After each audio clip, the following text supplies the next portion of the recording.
What's up, Lee? You got the lighter tonight? I always got a lighter. I love lighting shit on fire. All right, let's do it. What's happened, you bad motherfuckers? It's Tuesday, the 30th of January. The check-in is brought to you by my people. On it. Listen, you want to start the year off on a good foot. Start it off healthy with a little alpha brain and get that fucking coconut on fire.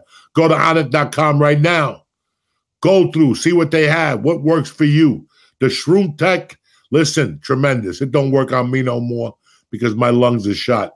The bong hits have destroyed it. But the fucking alpha brain is still kicking. That's why I'm kicking today. I'm on my fucking cycle. I got another 2 weeks left, and then I'll be reciting fucking poetry and Nietzsche and whatever you fucking guys want. But anyway, go to onit.com, press in code Coco or Joey, and get 10% off your first order, all right? And now, without further ado, welcome to the check-in. Turn off your TVs, run for your lives. It's over. They didn't put you on this planet just to give up. If Uncle Joey could do it, I could rule the world. That's what you got to be thinking. Welcome back to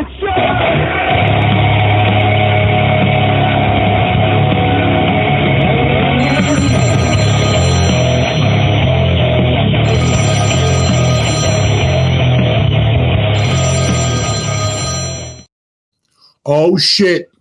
It's almost fucking February, guy. I know. Can you believe it? Fuck. I woke up this one like January 29th. God damn. It's a almost beautiful fucking day to be alive. It was cloudy, cold, windy. But that's the way it's been the last couple fucking days. Sunday was just god awful. Really? But who gives a fuck? We still got to get up and be fucking slaves. You know what I'm saying? It don't fucking matter. You still got to get up and get whipped and fucking hit. But it's a beautiful day live, fellas. Great week, you know. I heard you up in fucking Vancouver, Washington up there. Vancouver, Canada. Yeah. Yeah, it was fucking, it was awesome. So they sell cocaine in stores? Dude, they sell everything.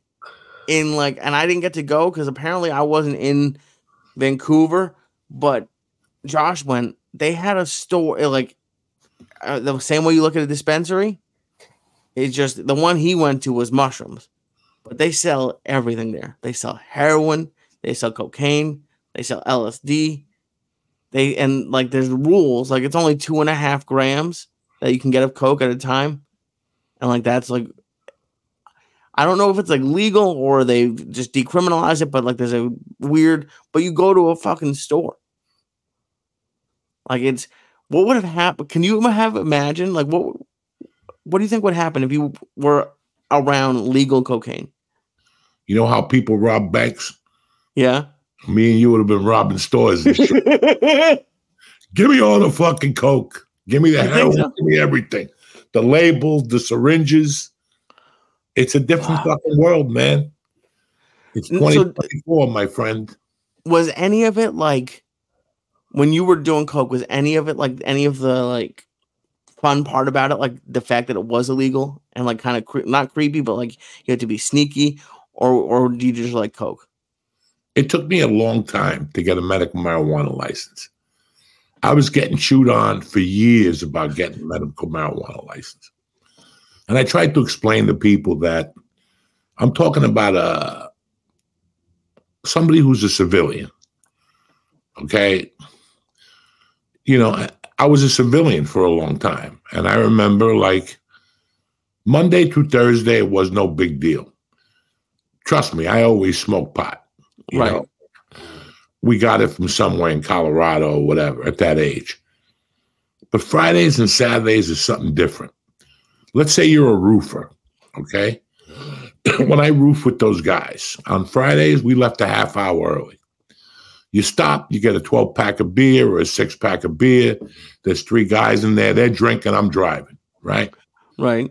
I drop one of the guys off, and he lives in the neighborhood as my pot dealer.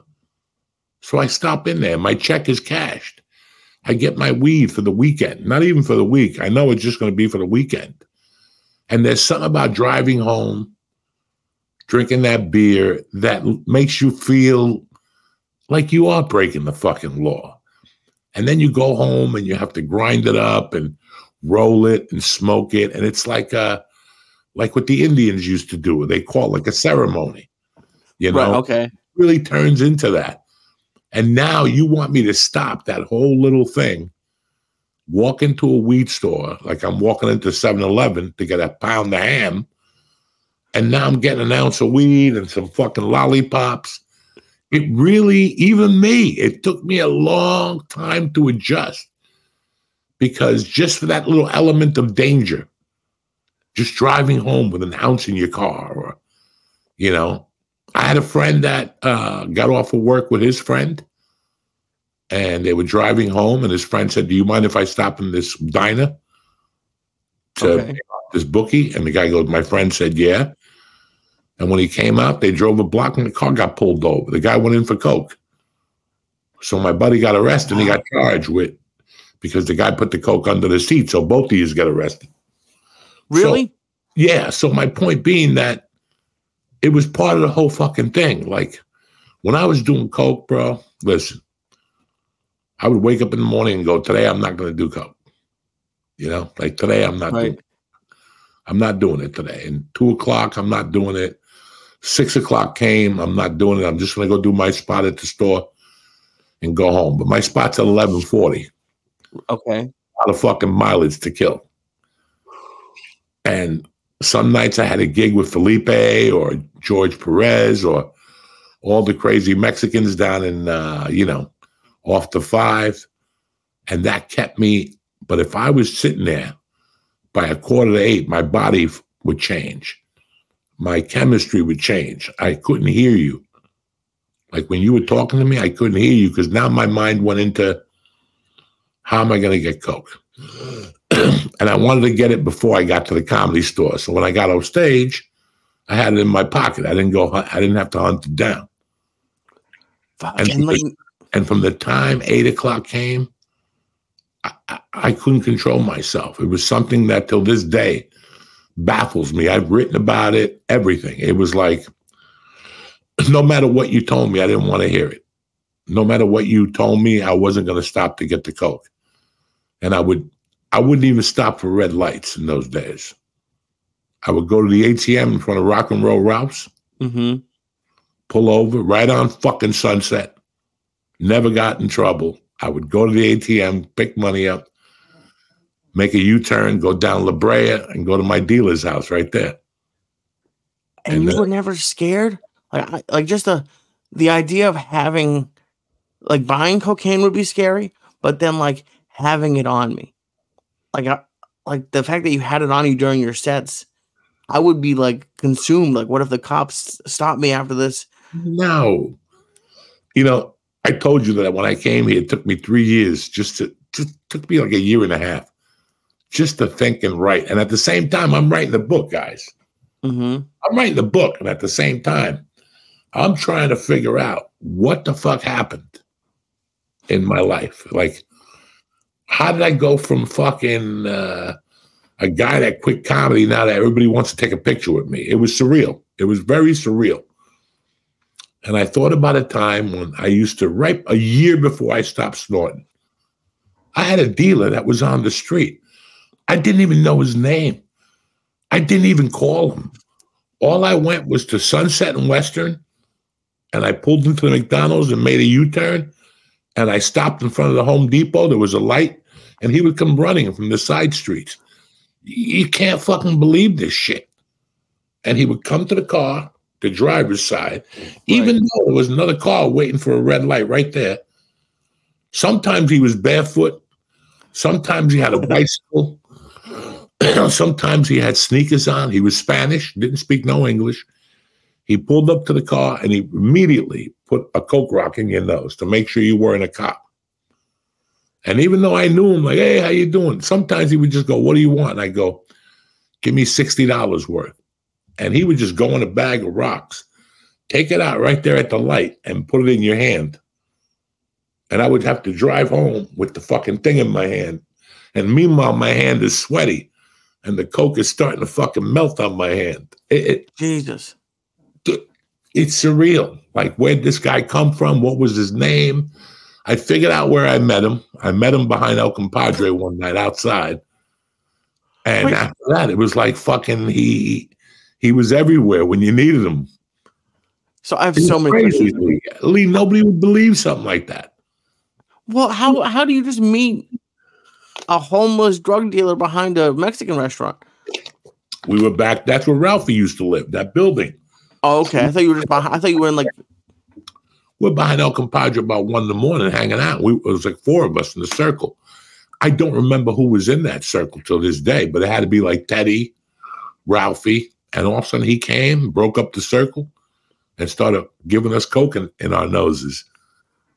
And then, that's how I met him. I'm like, fuck, you're a godsend. Who walks up to you and puts a coke rock in your fucking nose? You know what I'm saying? He's like a fairy. Did you? It was like fucking God. It was like, and then he disappeared. And I didn't see him for like 2 weeks. And then one day I saw him on Western at 2 a.m. And did you ever like go and like do your little routine and then not like have him not show up, or did he always? Every time I drove there, I think I went there maybe 12 times. The last year I was doing drugs, and he was out all 12 times. One time he was in a tree.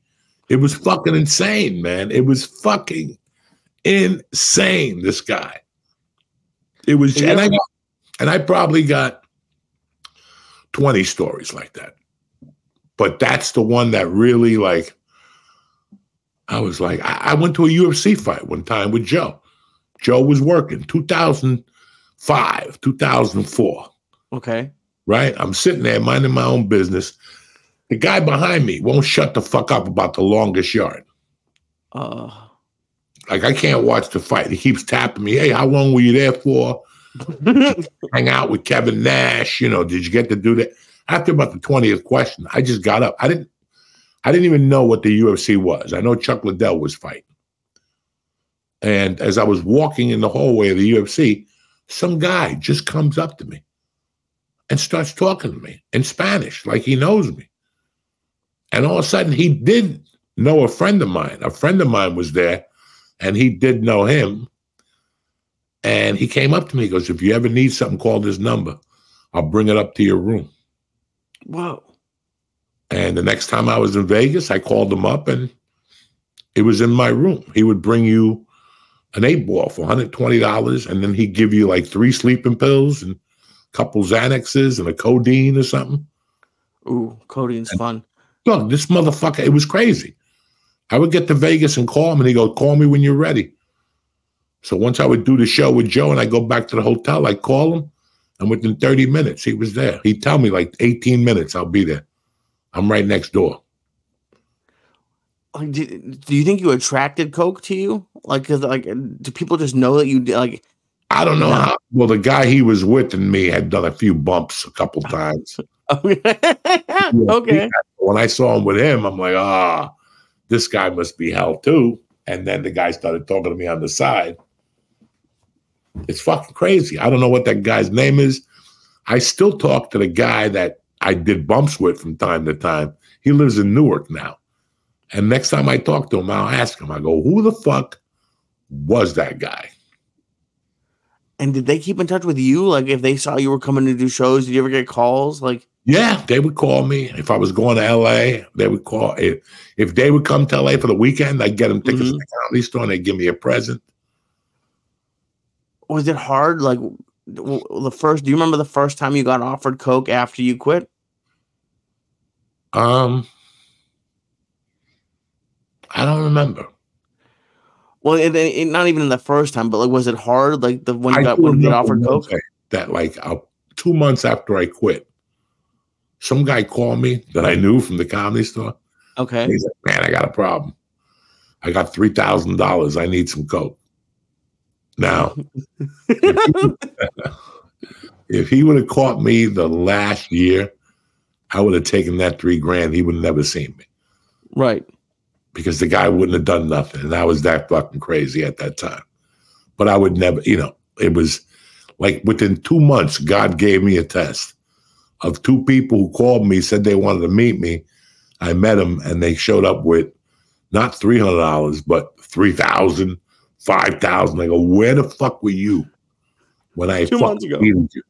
Because I would have filled that bag with aspirins and crushed it up. And then argued. I don't know what the guy's name is. He came up to me on a bicycle. That's wild. That you just like, obviously, stealing is never like the right thing to do. But just hearing stories about you and then having someone come up to you, I have a problem. I have to get $3,000 worth of coke and I have the cash. That's like. I'll never forget that. I still remember who the comic was. He's still in LA. He was like, my friend really needs it. He'll give you this, whatever you could do. And I'm like, oh, where were you a fucking year and a half ago? Holy fuck. Yeah, I've always been afraid. Like, you know, we did a lot of stuff on the church. I've never done coke. It's always like kind of scared me. Like just like even before the fentanyl stuff. The idea of like snorting something, I don't know. It's one of the scarier ones to me. You should be scared, and I'm happy that you never did it, and I'm happy that you're never gonna do it. You know, it's look what it's caused. You know, yeah. I was with a friend of mine this weekend, and tight friend of mine. We grew up together. You know, he's my brother. Mm-hmm. And, you know, he had a son. His son he still has a son, but the son cleaned up. And we were talking about it. And, you know, this guy was telling me shit. And I'm like, I had to stop saying to him, like, Mike, what the fuck did we do at that age? Right. You know, and granted, listen, the stakes were always high. God knows when you're going to do a blast of coke and somebody's going to die of a heart attack. You know, God knows now what you're going to do, and you could just die from fentanyl. Whether it's smoking weed, whether it's eating a fucking gummy, you don't know the company. You have to be very careful in your surroundings today. And I speak this to young kids as much as I can. It's over. The days of us in the 70s buying Quaaludes at a club, it's fucking over. I wouldn't do it, and I'm crazy. I wouldn't fucking do it, and I'm out of my tits. I would not fucking do it right now. I don't want to. You know how many nights I had party? Think about from 1980 to 2007. How many of those nights were in a room with 6 or 7 people talking nonsense? Or 4 people talking nonsense? What if I would have fucking woke up? What if I would have went to bed one night and wake up in the morning, one of those people were dead? I couldn't shake that. I would never get fired. I would never, you know, that's it. I look at life now. Now, if I team up with you and we meet 2 girls in Vancouver and we get coke at the pharmacy and right now, I wouldn't even put somebody in my room. No, it's very. You know what? Something happened to me this weekend, and I was thinking about you because after the show on Saturday, I was walking back. I got an Airbnb, and I was just walking back, and there was a train station, and with a 24-hour convenience store. And as I was walking by, I don't know if he was homeless, but he was like, you know, just kind of like someone who was out. He had bags at night. Like he looked like a night person. And he just came, like he fell through a door. Like he just fell and crashed through a door and like was laying on the ground making like noises and groaning. And I was walking because I was going to get an Uber because it was raining. And normally I would like help someone who like fell through a door and was like, but he was just laying there. He wasn't bleeding or anything, but he was just, which, by the way, makes me laugh. I get nervous, but I just sat there and I didn't know what to do.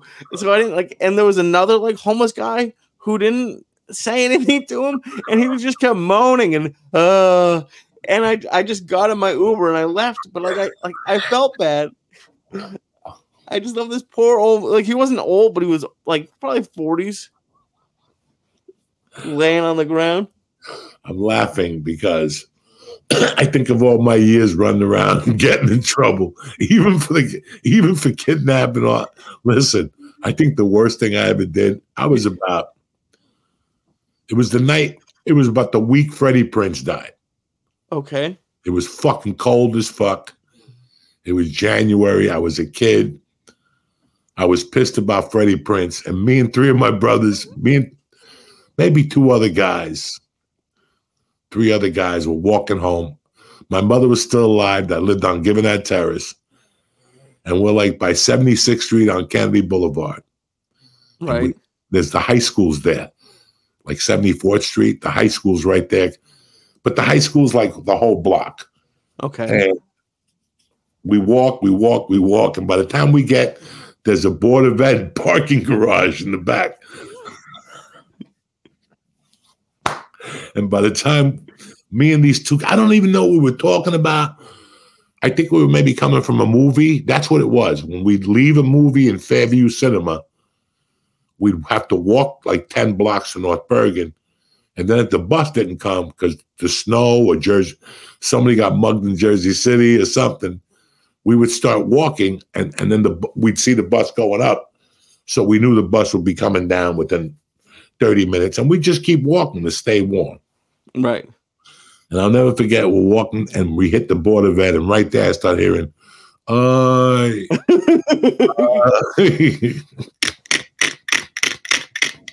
and he was saying, ayúdame. That means help me in Spanish, right?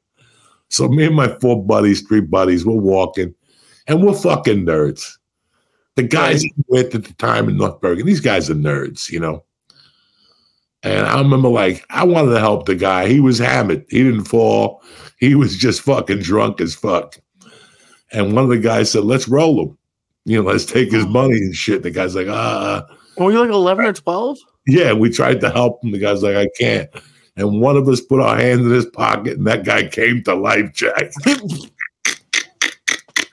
And we started kicking him in the chins and shit. He went right down yelling, "Ay, are you the man?" We just started running, and I never saw him. I didn't go to church for like a month after that. I was like, they're going to catch me in church and shit. Oh, my God. Jesus Christ. It is funny. Well, I don't know what it is, and I feel bad, but when people fall and make that noise, it is pretty funny. Let me tell you something. I did a lot of funny things with you. We went to a lot of funny cities. Okay. Until this day, there is a night I will never forget. And that's the night in San Francisco with the homeless guy with the dog.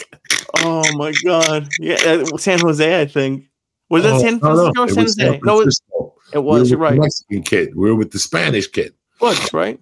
Butch. We had just done the punchline.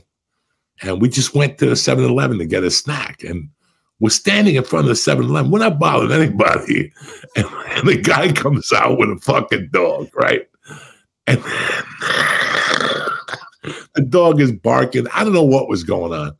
And we're just giggling. And I think the guy left, and then he came back and he goes, "Fuck you.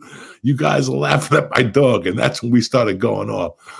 I started doing the lines from Raging Bull. "Larry, I'm going to go over there and eat that fucking dog." And the guy was like, "Fuck you. Nobody's eating my dog." And he would run, and then he'd come back. "I dare you to eat my dog." We're like, "I'm going to come down there. Don't make me go over there and cook that fucking dog. I'll stab and eat him right in front of you." "Nobody's eating my dog," whatever the fuck he was yelling. Then the neighbor came out. Remember the neighbor from across the street came out. Somebody came out, and they're like, "Guys, you got to knock it off." People trying to sleep. That motherfucker wasn't in the house 2 seconds. We're like, "I'm going to eat that fucking dog." Didn't you get in a car and like find him again? Am I wrong?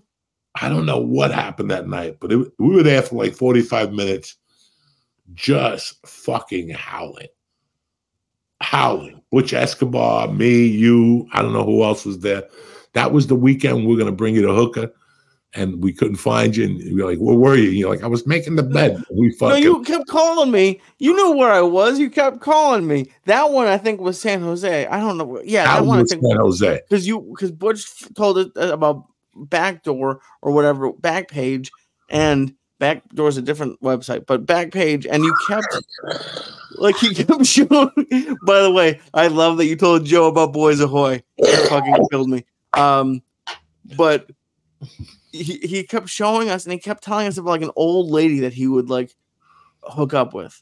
Oh. And you told me, you kept telling me, and it was like when I would get really high, and you'd call me and you'd tell me the police were coming, but don't answer the door, and you would just keep calling, and I knew the police weren't coming, but it would get into my head, and so you kept doing that, and you kept, I'm gonna get this, because I that was before Paula, that was like before, and I was fucking nerdy and single, and you kept calling, and you were like, she's coming, I destroy hotel rooms.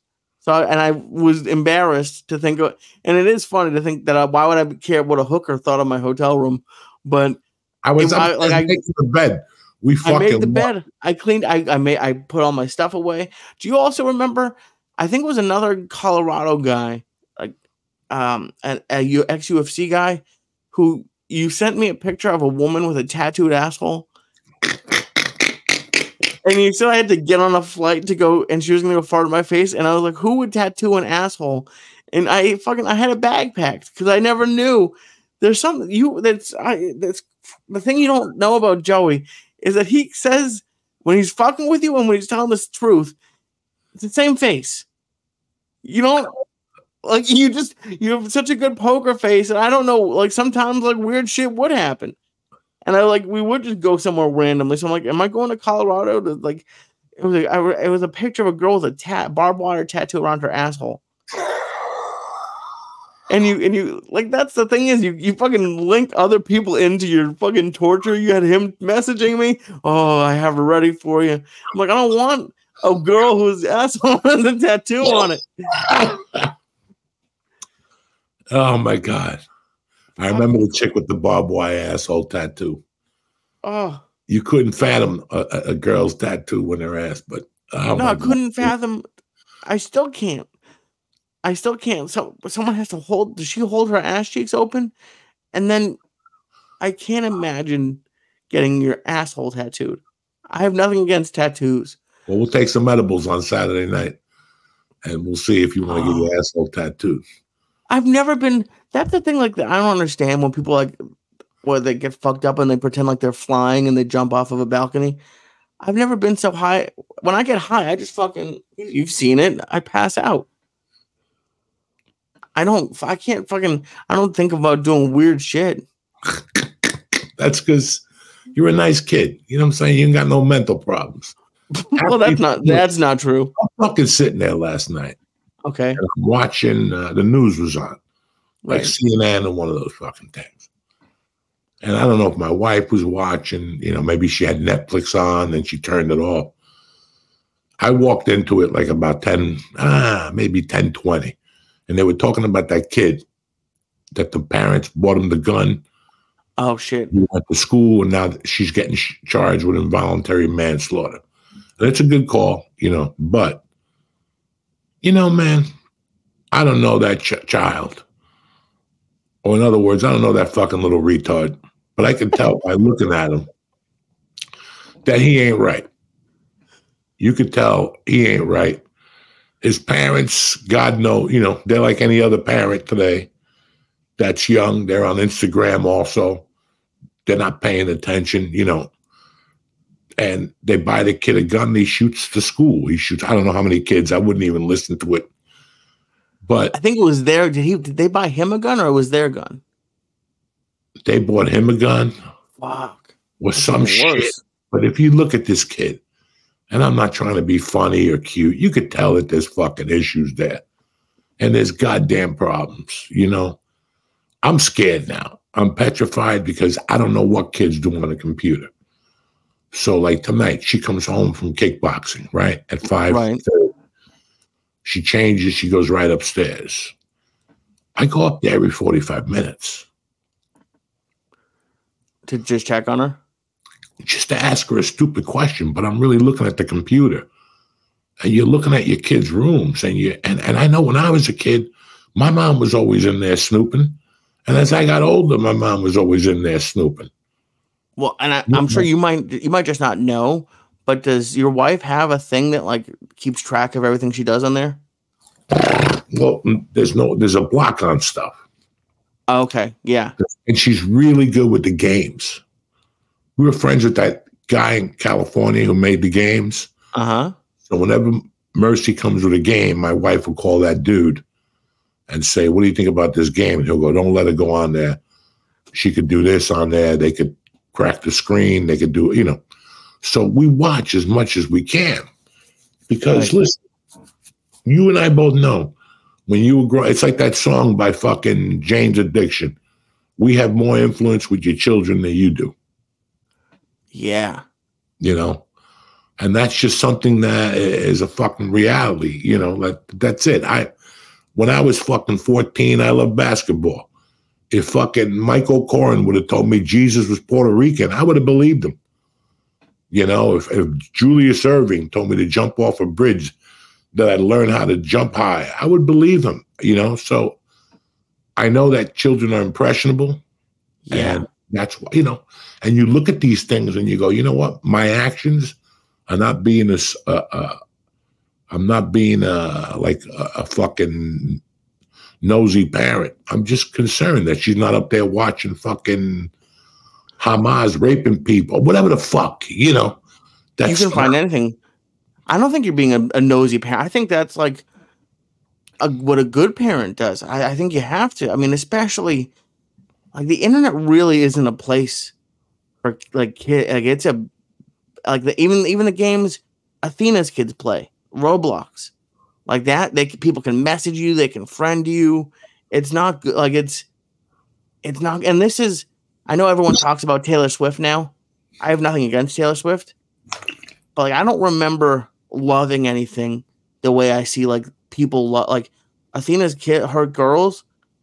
It's like when how like people were like beating the cars of the Beatles, like that's what they go crazy when she's on screen, watch on football, like they go crazy for like all of it. Like it's just I've never seen anything like that. She's not into Taylor Swift. She's not into American Dolls, and she ain't into Disney. Honest to God. She comes down, she watches movies with me, she's into schoolwork. And like I said, I'm involved. I'm not on the road. So I'm watching. I see her friends. I see the friends that come over. I talk to the parents. I'm around. When she gets off the bus, I'm outside. When she gets on the bus, I'm outside. My wife is outside in the morning. I'm outside in the afternoon. But I wave at her from the window. I watch, and I go out there because people could just follow a bus. Your kid gets dropped off, and a car, just the other day, or today, somewhere, some guy tried to haul an 11-year-old girl. So fuck. I'm not even talking about that. I'm talking about my child is a fucking safety concern. Like, having a weapon up there, whether I had a boy or a girl, but you could see those kids are fucked up. Mm-hmm. And I grew up with fucked up kids, but they weren't fucked up like that kid I saw on the screen. That's a different type of fucked up. That's like he had no friends, alienation type of dude, was always on the computer. Lee, let me tell you something.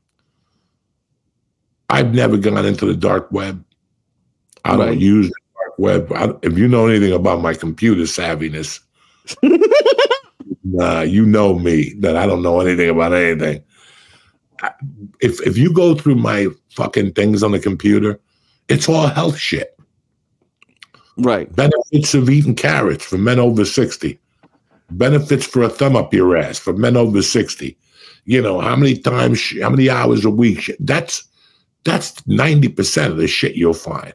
You'll find some shit on jiu-jitsu, a lot of shit on music. I just got over the holidays. I don't know what happened. Like the 24th, the 25th, and something like that. Somebody used my ATM card to get YouPorn, not YouPorn, the other one where the girls, charge you a month. Chatterbait or OnlyFans? What is it? OnlyFans. And I told my wife's like, are you crazy? I go, how long you know me? I go upstairs and call the fucking bank and they'll tell you, And I told her, I said, before the pandemic, OnlyFans was contacting a lot of comedians, Yeah, and offering them deals to come over. Okay. I didn't know what OnlyFans was. I had no idea. You were talking to me a little bit about Patreon, but you knew I didn't like it early on at church or anything. And I remember that there was a girl at the store one night that was very nice, not my type, but she was telling me she was on OnlyFans. And I said to her, so you on OnlyFans as a comedian? And she goes, no, I show my titties on there. So when OnlyFans approached me 3 months later or whatever, I'll never forget, I signed up for a thing just to see what she put on there. Jesus Christ, it was completely different than what I anticipated. And I canceled it at the end of 30 days, and I never thought about it again. So I told my wife, I guarantee it's one of those charges. She went back. She goes, yeah, this is like 2019. You signed up. Why would they be charging you now? But I don't even know anybody on OnlyFans. Right. I believe you, but it is like I could see other people being like, yeah, someone just stole my credit card. I had $800 of OnlyFans subscriptions. And what they did, the Bank of America, what they did was they knew that they saw those charges. And they denied a different charge on me. That's what made me go to the bank. And the lady goes, you have to call OnlyFans. When she said it to me, I was so fucking embarrassed. I don't have to tell you. I was so fucking embarrassed. So I came home. I talked to my wife about it. And she's like, yeah, now they got, but I don't even go on that stuff. I don't do anything on that. I don't look into guns or weapons why would I? Why would I? It was weird. I know you're not even a huge porn guy, but in Virginia, you're not allowed to go on like porn sites. Well, not something you're not allowed, but you have to like give them a picture of your ID. Like, could you imagine giving your pictures of ID to go look at like Pornhub? Like Pornhub, it doesn't even work in Virginia. And the other ones, you have to literally make an account and take a picture of your ID to prove you're over 18. I don't have the time. I don't want to give my ID to a porn website. Anything I sign up for, my wife does it. Any apps I have to download for a project or anything, Weight Watchers, the classes I take now on Tuesdays, all that shit.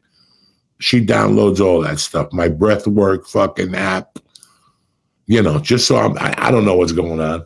I'll sign up for 20 years. Next thing you know, they're taking $200,000. I'm on minus fucking 199,000 because I don't know what I'm fucking doing. Right.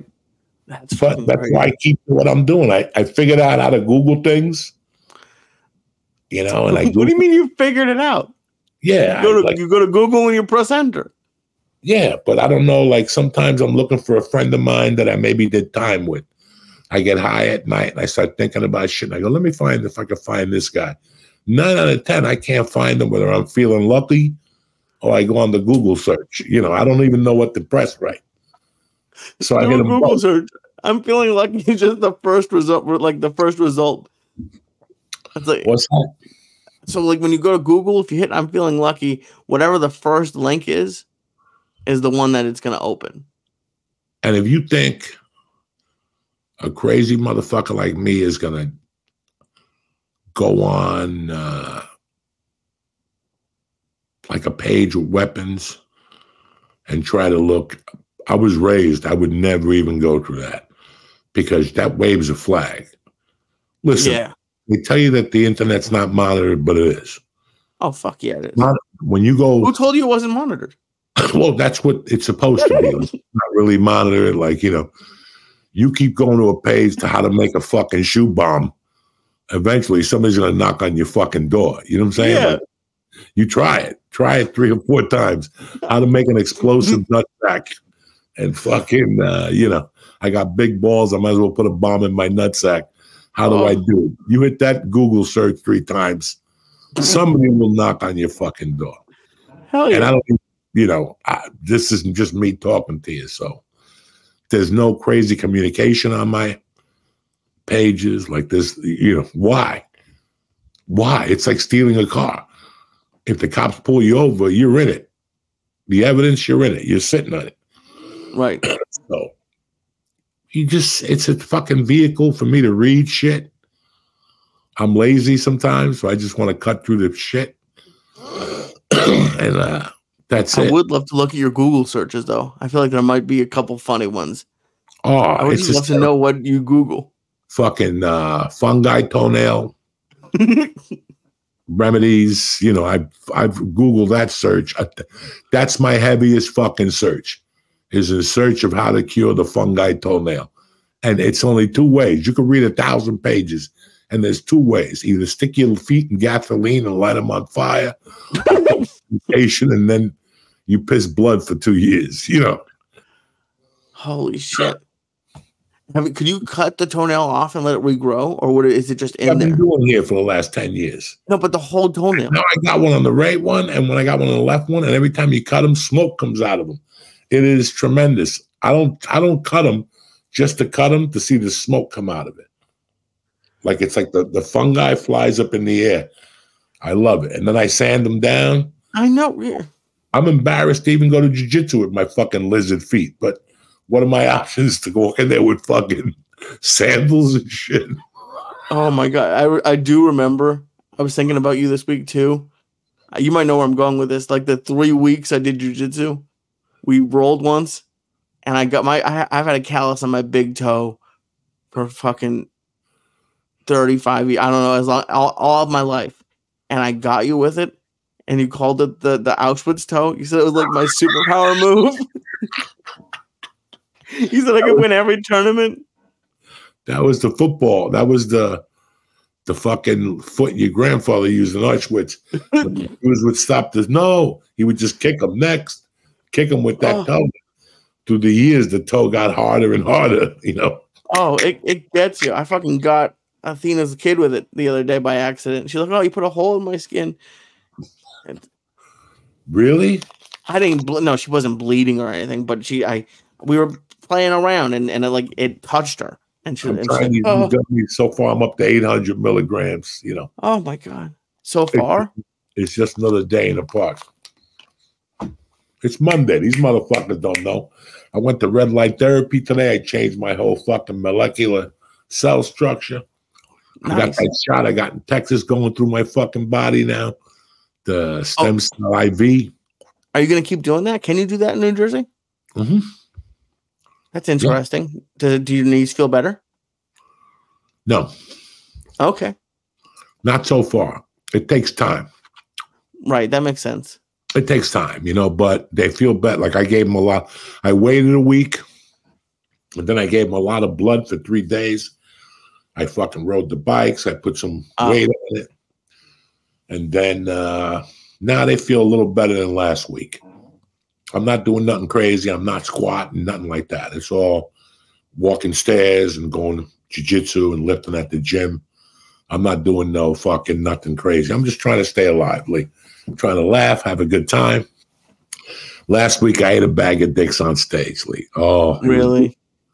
Brutal. But I did try the turban joke.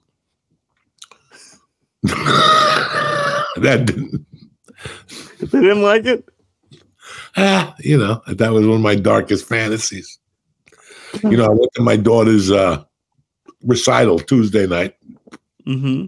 And, you know, my daughter's Irish. She's a half-breed, so she's got the Cuban blood in her. So, you know, they gave her, at least it's in her fucking league. Right. They gave her drums, but they gave this Indian kid like the triangle. And I'm sitting there throughout the whole fucking thing, and I'm going, why'd they give this poor fucking little Indian kid the triangle? You know what I'm saying? Like, why? Why couldn't they give him he's a natural on the flute. You know, a little flute with a snake and those sandals that are pointy and shit. That motherfucker be over there like, what's his name? What's the guy? That dude with the long hair, Jay-Z's cousin, the white dude with the long hair when we were kids. Jay-Z's Rick Rubin? No, he plays the fucking whatever. And I don't know anyone who plays the flute. Like in 1995, I was in a restaurant in Seattle, and he was there. I forget what his fucking name is. A musician, and he do do do do do do Whatever. Anyway, it I don't have no fuck. idea. But can you imagine if they actually gave the Indian kid a flute? That would be front page news if they made an Indian What? kid play the flute. If they actually made an Indian. Why? He's a natural. Somebody in his fucking culture went to a carnival and played the flute at some time. I'm not trying to be cute here, but every time you see Indians, they're playing like the little flute and the snake's trying to come out of the hat and all that. I've never seen this. I've never seen one Indian with a flute before. Where the fuck you been? It's all over the cartoons. You know, Popeye, when he goes to India. Oh, holy shit. Oh my God, the poor kid, and he probably just stunk. Why are you gonna give the poor Indian kid? I like the kid. I know the kid. He lives like 2 doors down. I like the kid, but I was pissed off. Handsome kid, smart as a fucking whip. Did you go to him and say, "Why don't you ask for the flute"? No, because then he's gonna go, "Why the flute?" And I got to break it down. His family tree. He's Americanized +1 now. He don't even know about flutes or snakes or sandals. He's got a little. Let me tell you something.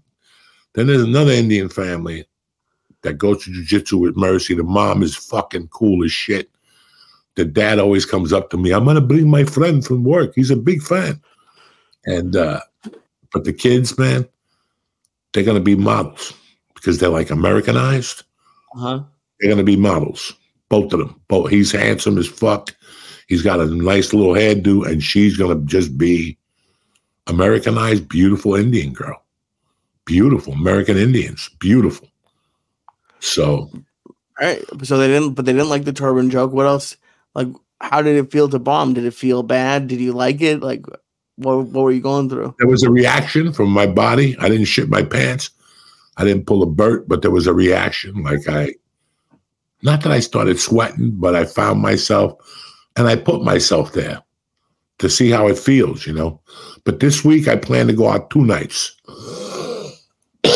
I plan to go 2 nights. Brett Ernst invited me Friday and Saturday to Bananas, East Rutherford. Tomorrow I got a spot I'm going to, and then you'll be here on Saturday. Yeah, I'll be there all weekend. Somebody invited me to a show Saturday, like not a paid show. It's like an open mic in a bar, and he's got something maybe Thursday night. So if I could pop 2 out of fucking 3, I'm good. And then hopefully I'll see you Saturday night, and fucking we can eat some edibles and kill the rest of these mushrooms, and fucking we can have a nice breakfast. Oh, I can't wait. Over at fucking Stacks. I can't wait. Did you, when you were bombing, like, was it discouraging? Did you get upset? Like, oh, maybe I shouldn't do stand up? No. Okay. No, not even fucking close. Before we get into this conversation, let me take a quick little break here. I want to talk to you guys about DraftKings, the Super Bowl, and I want to talk to you guys about HelloFresh and the chicken bolognese you can make at home. Give me 2 minutes, Lee. What's happening, savages? Listen, are you looking for a super offer for Super Bowl 58? Well, Uncle Joey's got the answer. You ready? DraftKings Sportsbook has you covered. New customers, bet on the big game. Listen to this. $5 turns into $200 instantly in bonus bets. I'm in before you can say tip-top Magoo. You got the quick deuce in your account right there, ready to go for totals and overs and unders, and you're going to love it. But first, download the DraftKings Sportsbook app now and use code JOEY, Joey. New customers, bet $5 to get $200 instantly in bonus bets. Like that. You understand me? Only on DraftKings Sportsbook, an official sports betting partner of Super Bowl 58 with code JOEY. Now, if you got a gambling problem, call 1-800-GAMBLER, or in West Virginia, who the fuck lives in West Virginia? Call www.1-800-GAMBLER.net. In New York, call 877-8-HOPE-NEW YORK or text HOPE New York 467-369. Listen, 21 over the play, varies under jurisdiction, void in Ontario, Bonus bets expire 168 hours after getting them. See dk.com/football for eligibility and deposit restrictions. Just know one thing. With DraftKings, you got the crown. And the check-in is brought to you by Hello Fresh. Listen, last week I had some of the chicken bolognese. It was tremendous, and guess what? I made it myself. Trying to save some change and eat better? Hello Fresh can help. Stop eating like a kid and start taking better care of yourself. Hello Fresh sends farm fresh ingredients and seasonal recipes right to your door. No waiting in line at the grocery store. Whether you're a vegan, counting calories, a pescatarian, or looking for a large family, cooking for a large family, HelloFresh has plans to suit your lifestyle. Like I said, listen, I had the chicken bolognese I made last week. My wife liked it. I liked it. I don't even like chicken, but with the bolognese, it worked. And I'll tell you, HelloFresh is tremendous. So do me a favor. Go to HelloFresh.com/JoeyFree, JoeyFree, and press in code JoeyFree for free breakfast for life. How's that? One breakfast item per box while subscription is active. That's free breakfast for life at HelloFresh.com/JoeyFree with code JoeyFree. HelloFresh, America's #1 meal kit. Now, back to the check-in. We're back, bitches. Beautiful Tuesday morning here with my man, Lee Syatt. So you were asking me? I asked you if when you were bombing, like if at all you got a little bit discouraged and thought, like, because you have this 10 set thing and you want to see how it goes. Like, is the fact that one of them was a bomb, like, did it bum you out? Not even close. Okay. No reason to bum you out. It made me like it even more. It made me go to the notebook and write a little more. That's what you do when you bomb. You don't blame it on the sound. You don't blame it on the audience. You don't blame it on your hairdo or your sweatpants. You did something wrong. So I'm sticking to my word. And I fucking went home and I wrote 3 other things. I tossed the fucking gay Catholic singer joke. It's not working. It's just not getting them. I'm definitely tossing the napkin joke. I don't have a closer for that one yet, and it hits too close to home. I don't want my wife to see me doing that joke. Okay. I added some other that I'll try this week. And like, let's imagine the opposite. Like, let's say after whatever it's been, a year of not doing stand-up, you went back and you were just killing every time. Would that be boring? Like, would you not like it if you were killing every set? Listen, who doesn't like to kill? Right. But if you know anything about me, after the 4th or 5th set, I'd be suspect. So, and that's why I want to do. That's why I want to do drop-in open mics. They don't know nothing. Nobody knows nothing. It's comics. It's not people who would usually come to see me. I'm doing that for a reason. There's little things that I do that you'll go, he's a fucking, everybody's probably looking at me going, he's an idiot. He could be getting paid fucking big money for these. I'd rather not. I'd rather just have a good time. Go back to basics, relearn some stuff. Listen, whoever doesn't like creating is fucking crazy. If I'm a baker right now, and I go to some restaurant and I eat the coconut cake, and it's 3 times better than mine, I'm going to ask for the baker. And I'm going to go, listen, I'm a baker in New York. What'd you put in this fucking cake? It's delicious. And they'll say, well, I added a little lemon juice. I let it sit overnight. And then you add it to yours. That's creating. Yeah. You look at a picture on a wall. You've been painting this fucking thing for a year. And all of a sudden, people are telling you it's beautiful, but you know there's something missing. It needs color. When you fucking do it and it works, there's no better feeling. And you take it back to, like, I watched those stupid Sylvester Stallone movies. Okay. And when I was in London, I couldn't sleep. And I was watching this one movie and it made a lot of sense. It's one step, it's one punch, and it's one round. It's one step, it's one punch, it's one round. That's all you should be worrying about. But as young comics now, I got to worry about social media. I got to take a picture with fucking Joe Rogan and get it on my fucking website. There's so much other shit.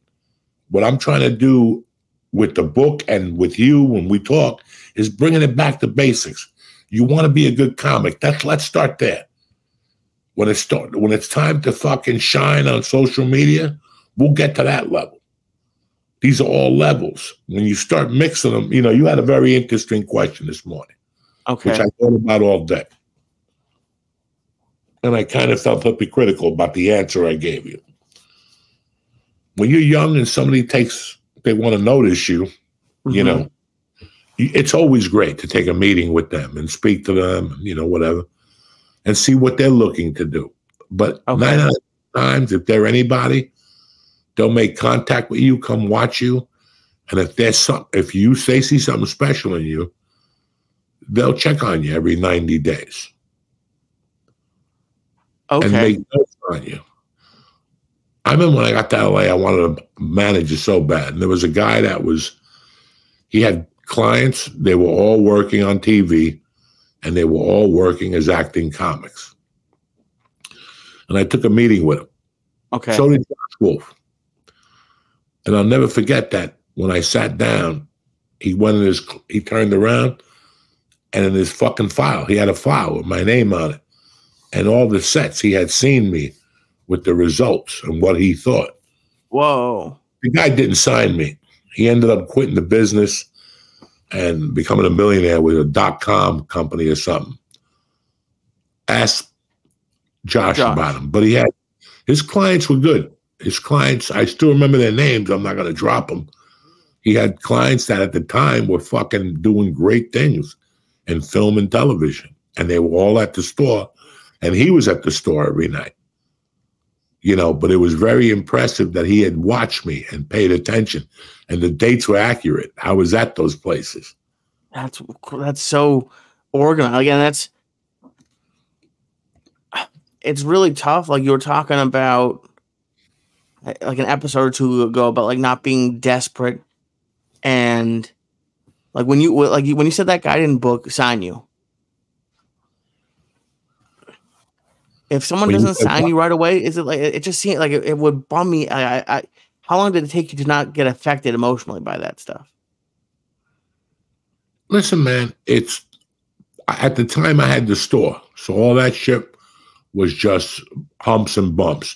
I would bother Mitzi Shaw to manage me, like Mitzi, when are you gonna manage me? I don't have time for that and all that shit, And I remember I signed with a manager who's a great guy. I still talk to him today.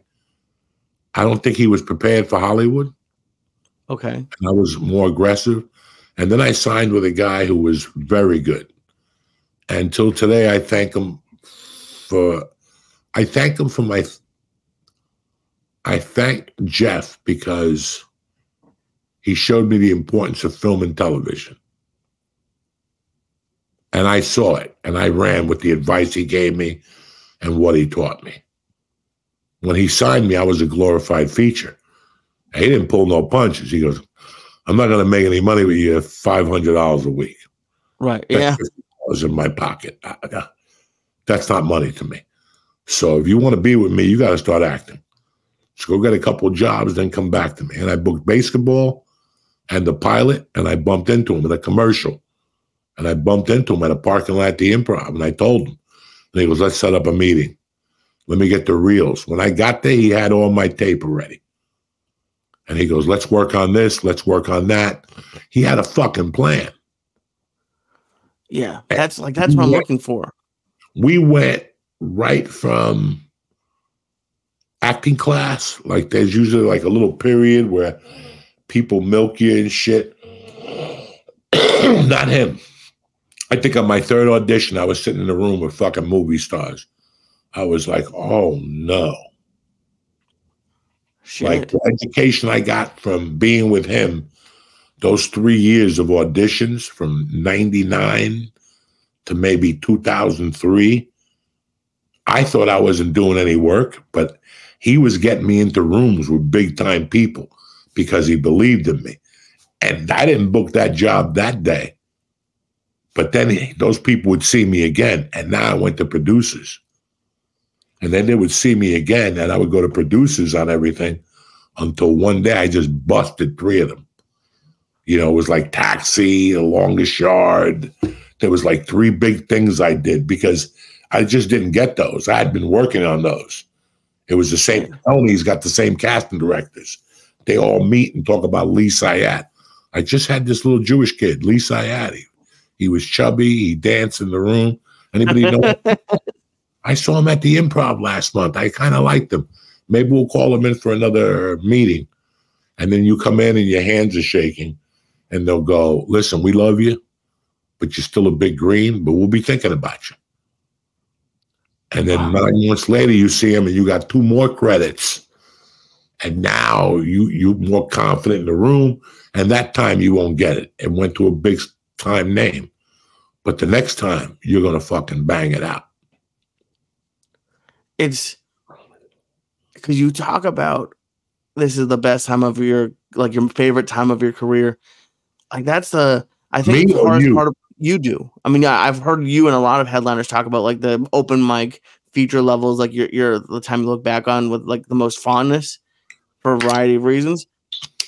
But as someone who's there right now, it's like, I think it's when you start anything. It's like to get someone to take a first faith, like have a faith in you and take a chance on you is like so hard to get like at the big. It's just you feel like you're there, and then people just like, I don't know. They don't believe, not that they don't believe in you, but they don't want to take the risk. Well, here's how come I believe it. Because I saw it. Not with me. I saw it with Bobby Lee. I saw it with Steve Renazizi. I saw it with Punky, the girl from Saturday Night Live. Mm-hmm. I saw it with, I can't tell you how many people. I can't tell you how many people I saw one day when they were living with 4 people, and the next day they were living in a fucking mansion, Ralphie May. I saw it. I saw the miracles. And once you see the miracles, you feel differently. You go, oh shit. Most people go, fuck Lee. He's not even funny. He's got that fucking car. It's because he was on that podcast for 9 years. No. What you're supposed to say is, I'm happy for fucking Lee. I'm going to start drinking the same thing he was drinking. I'm going to start doing what he was doing. I'm going to cheer him on. That doesn't mean I'm going to be in his back pocket to see what I could get from him. I'm going to cheer him on.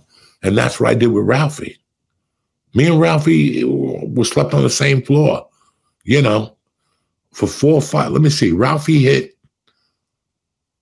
when I hit The Longest Yard, Ralphie was all, he had just won Last Comic Standing, and he had just done a month at the Harris or some shit. Whoa. And he had already moved from the apartment. He was on Beverly now. He was eating fucking sushi at that place on Beverly. He was fucking driving 2 new cars. He had a pound of weed on his dresser in the living room, that little coffee table. There was a pound of weed in there at all times.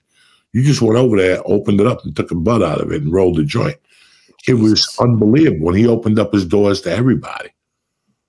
I still remember when he bought the house, and we were all up there, you know, and it was like, holy fuck.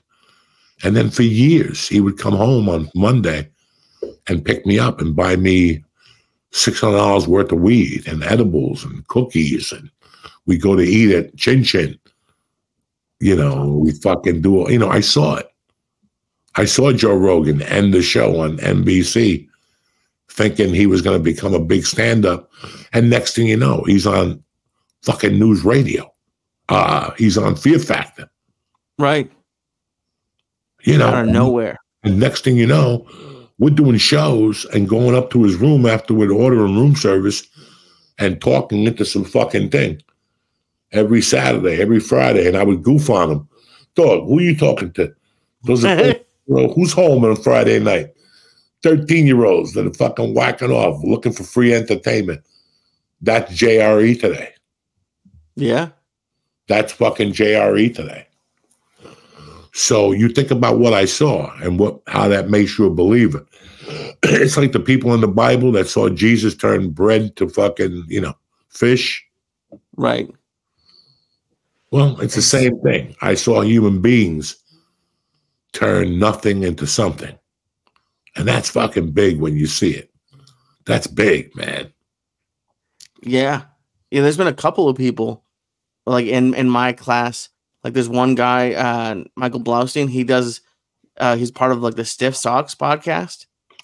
Him and I were doing open mics at the Fourth Wall, and now he has like I think 2 sold out nights at the Wilbur. Oh, it's pretty great. The Wilbur. Yeah. Yeah. Once you see it, you go, okay, at least I'm on the right fucking path. Because I was rolling with that motherfucker. So that's your feather. That's what people don't see. Young comics, old comics, they don't see that. That guy just kicked open the door for you. You're not going to go in his back pocket. You're going to get that energy and do something on your own. And that's very inspiring. That's the best thing you could ever fucking see. Listen, man, when we first started the podcast, and a year later, we were just selling out one night a week. And if anybody knows me, for me, that was good enough. Like that was just sell one night. Joey. If I come into your town on a Thursday and sell it out, shit. Because I came from a world where for 20 years I showed up and there was 8 people. Right. They weren't there to see me. They were there to see Joe. So I had to learn to live with that. And that's strong as a comic. Because most comics would say, I'm not going to go there to see him anyway. No. There's an opportunity for you to learn and to get better and to open up for a comic and to face different audiences. And secretly, you're building your audience. Hopefully. Yeah, because I remember still talking to Attell. And Attell telling me, dog, you're doing a great job as a feature. He goes, because you're everywhere, every fucking week, twice a year. And that means you're building 8, 10, 11, 13 people. And guess what they want to say? I knew Lee Syatt when he was a feature act, opening for Diaz, opening for Josh Wolf. I knew he was going to be a star. Now, when you do get your first movie, they're going to be there, fucking jumping up and down, going, I was here. I fucking knew it. I told you, motherfuckers. That's even a better fucking feeling. That's even fucking, It was very inspiring to see, like, because I was lucky enough to go to a bunch of your special tapings. But at that point, maybe I forget when Netflix was, what year it was. But I wasn't really into stand-up at the time.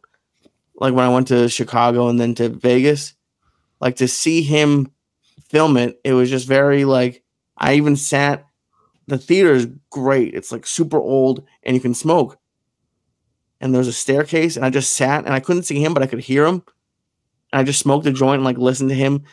Like, and he did great. And the shows were fun, but it was just cool for a second to like imagine 20 years from now, whatever it is, 15 years from now, that if I get to record a special. Hey, brother, once you're there and you smell it and you go, okay, you know what? I can't do this tomorrow, but it's one day that this is going to change and I'll be doing one of these.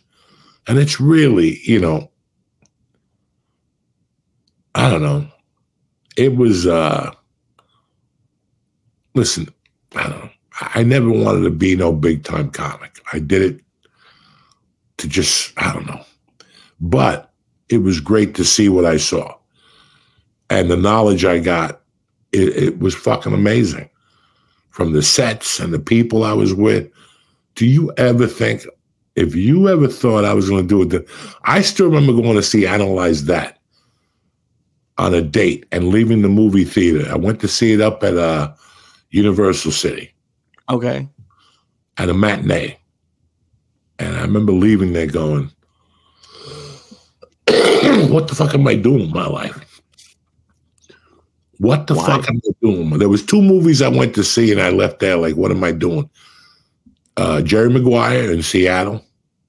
Like that feeling that movie gave me. I was like, I got to get into the movie business. That's it. I'm going to LA to get movies.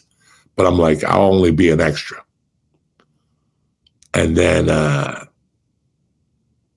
it was just a couple things that I was like, man, this is what I want to fucking do. Once I got like, there was one, I started shooting all those little movies, you know, nobody would see, but I take so much pride in them. And I could see I was ahead of the other people. Like once I was on, I was on. At least I knew what was going on, considering where I came from. I never went to an acting class. I shot 2 or 3 movies with no acting experience. Not movies, but 2 or 3 things. One being a pilot. That's why you don't see me in the pilot. And basketball being another. I didn't know what I was doing. And then I got into an acting class. And like by 2003, I knew what I was doing now. And I was going up in front of those people that I was going up in front of and from 1999 and 2000.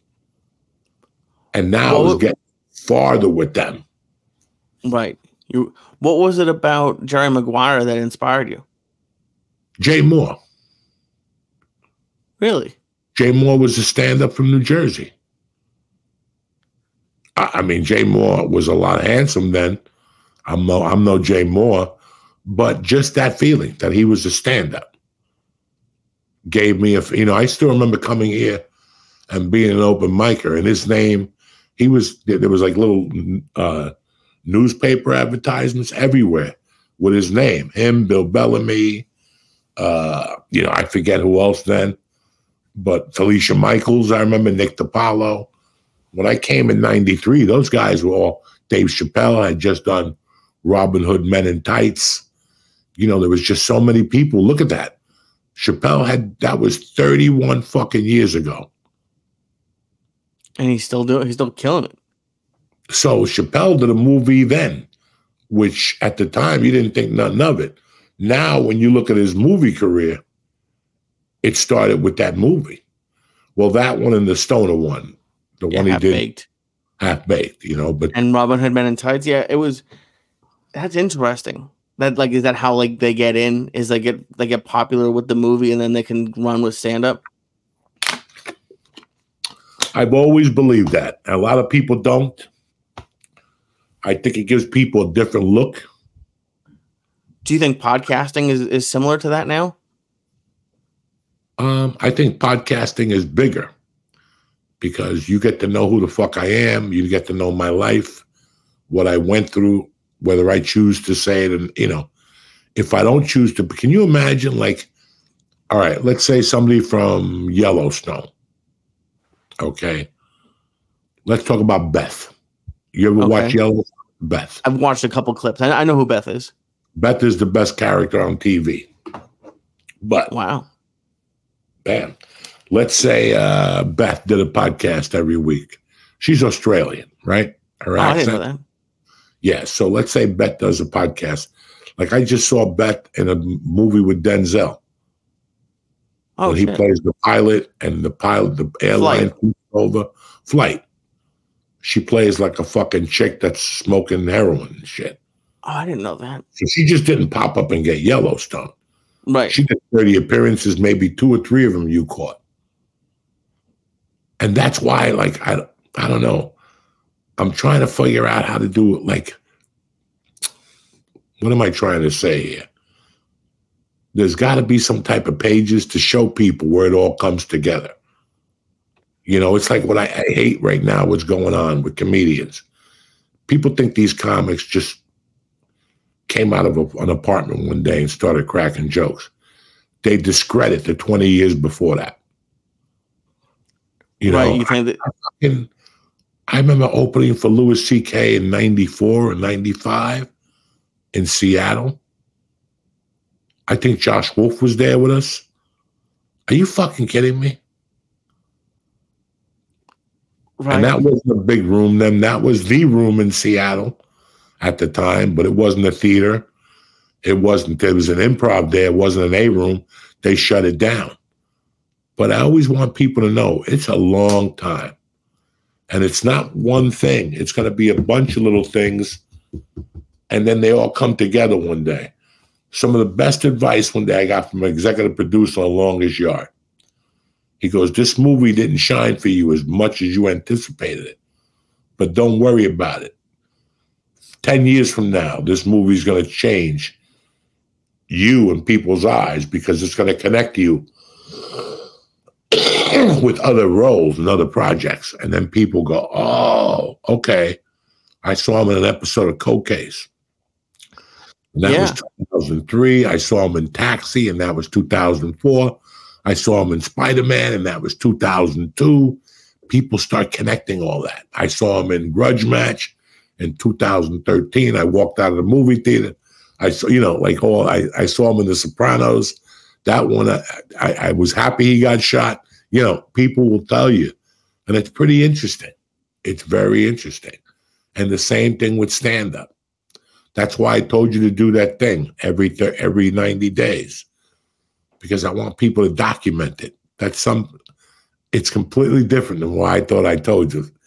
I told you to show and write. It becomes people acquainted with you now as a feature act. Right. You got your own world. It's a YouTube page. It don't cost you nothing. If you want people to shop on there, they could buy sneakers on there. They could buy the juice sneakers you wear on stage and all that stuff. Fuck it. It's really a great world, and you learn a lot. Yeah. And one day that knowledge all comes together. I'm looking forward to that happening, but it's also like I'm nowhere near quitting at all. But it definitely stings more than I'd like to admit it does when like either a set doesn't go well or if a club doesn't like me, or I take it personal. Expect them not to like you, Lee.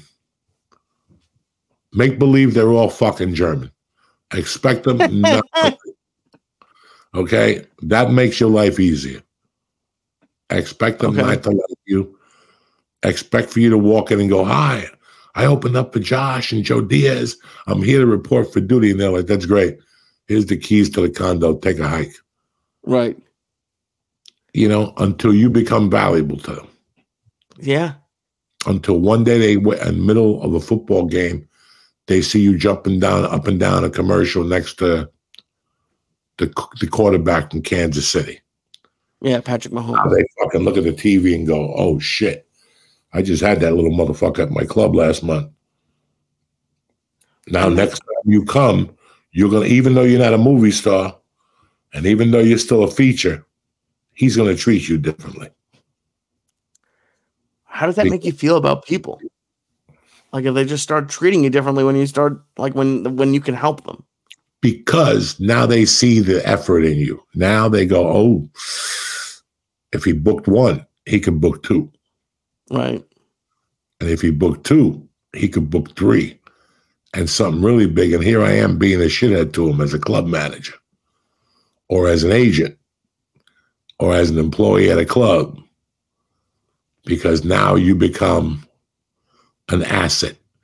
You are a potential. This guy has potential of being in a TV show.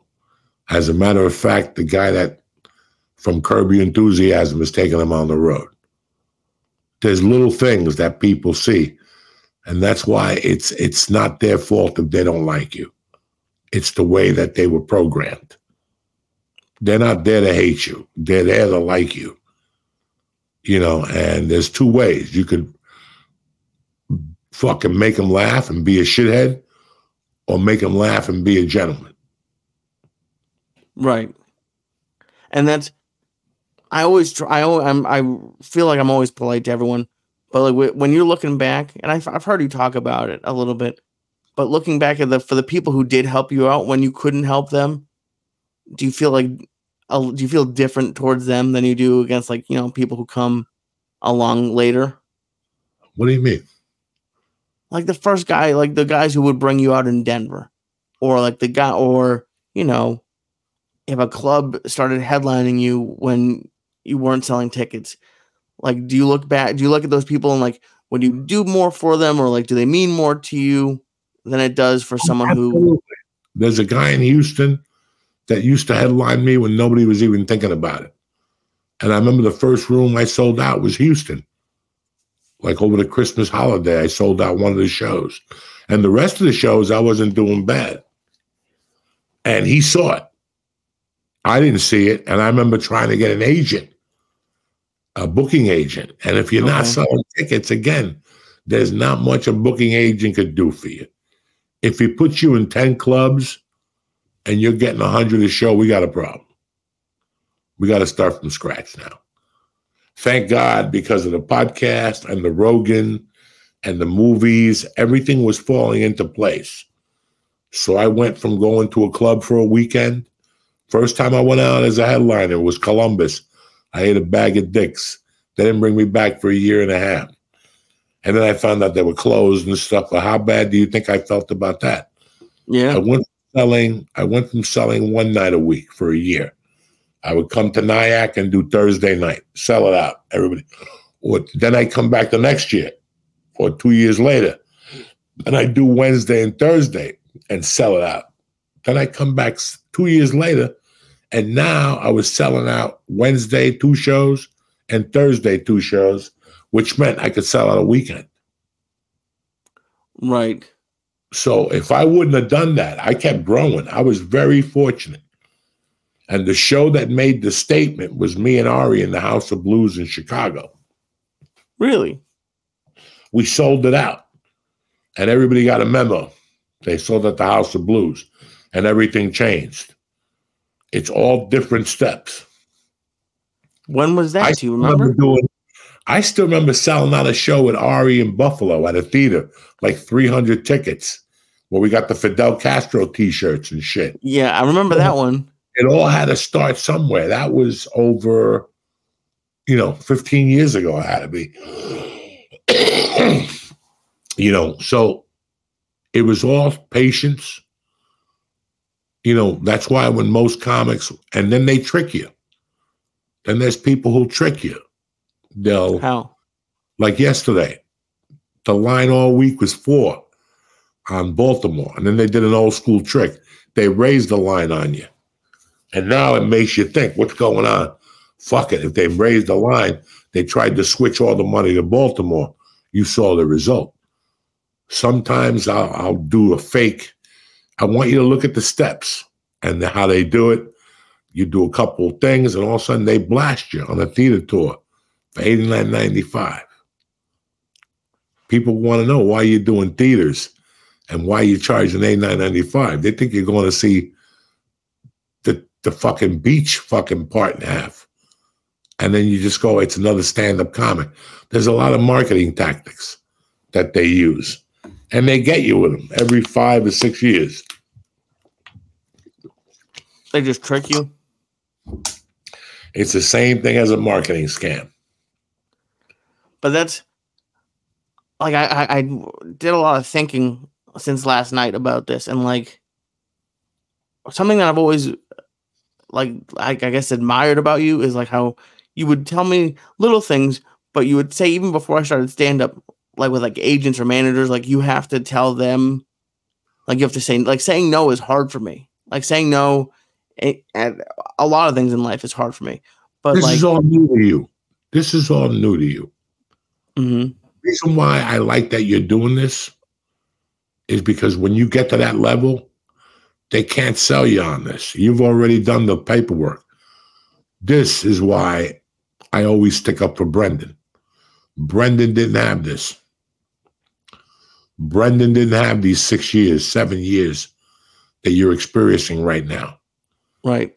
You went from behind a fucking dashboard in a computer room to being a co-host of a podcast. You learned the numbers. You learned. When he got into it, and I'm not saying nothing bad about Brendan. I love Brendan to death. He never had this. And this is the period that you want if you're going to be a comedian, a podcaster, a fucking actor, which is what we ultimately are at the end. We do it all. But I always felt this period was special to me, and most comics will tell you, because that prepared you for bigger things. Without this period in comedy, 2 things are going to happen. either you're going to get demolished early on, or you get demolished, you pick up your bags, you go back to nuts and bolts, and you do it the right way. And next week's podcast, we'll talk about when that happened in our moment of comedy. You know, Roseanne came on, and then Tim Allen came on, and they were both hits. So the networks got really cool, and they said, well, let's put on a couple other comedians and develop shows with them. These shows got developed, and they worked. But because of ratings and shit like that, the shows didn't work out. And I know 3 comics personally that, you know, hey, listen, when your show gets canceled, I can't imagine that feeling, to get that call when you've gotten out of that realm of stand-up comedy now on your terms. Now you got to go in there with your tail between your legs. Right. And these guys ended up being 3 of the best comics that we have today. Greg Giraldo being one of them, Margaret Cho being the other one, and our great friend, Tom, you know. No, the other guy, Tom, the crazy guy. Rhodes. Didn't Bill Burr get his shows canceled too? Who? Bill Burr? Yeah, early on, 98, 99, 97. An all-star show that was supposed to work. Everybody was a star. Can you imagine that? If I tell you, hey, listen, the guy from Modern Family, the guy from Sons of Anarchy, all these stars are going to do a network, and they want you to do a recurring role. You're like, Ma, buy the house. 150 episodes with these fucking losers. And next thing you know, the show gets canceled after 20 episodes because the ratings are shitty. That's a complete different fucking ego buster. But hey, what do you got this week, cocksucker? This week, the 3rd on Saturday, I'll be featuring at the Dojo, 9 p.m. on Saturday. And then if you're in the city on Thursday, Dojo in Scotch Plains or Morris Plains? Morris Plains, the Comedy Dojo at Tiff's. If you Google the dojo, you might not find it, but it's at Tiff's. Andre Kim is the headliner, great guy. I'm very excited for it. And then Thursday and Friday, I'll be at a couple different places in the city. Look at my social media. All right, there you go. And hopefully I'll see you Saturday night after Tiff's. Oh, I'm pumped. Yeah, that'd be great to see you. The show for you and shit. You get all nervous and start stuttering and shit like this fucking simulcast. Anyway. You should host and fucking just blow me out of the water. No, I'm not hosting. I can't do that to anybody. But hey, I love you. Have a great week. I'm going to do 2 sets this week. So next time I see you, I'll have 2 reports for you, cocksucker. I can't wait to hear about it. All right. Have a great week. I love you guys. Stay black. And now for a word from our motherfucking sponsor, Jack.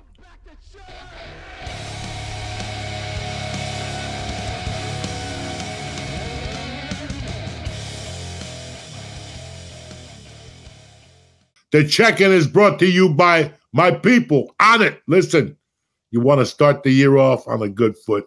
Start it off healthy with a little alpha brain and get that fucking coconut on fire. Go to onit.com right now. Go through, see what they have, what works for you. The Shroom Tech, listen, tremendous. It don't work on me no more because my lungs are shot. The bong hits have destroyed it. But the fucking alpha brain is still kicking. That's why I'm kicking today. I'm on my fucking cycle. I got another 2 weeks left, and then I'll be reciting fucking poetry and Nietzsche and whatever you fucking guys want. But anyway, go to onit.com, press in code Coco or Joey, and get 10% off your first order. All right.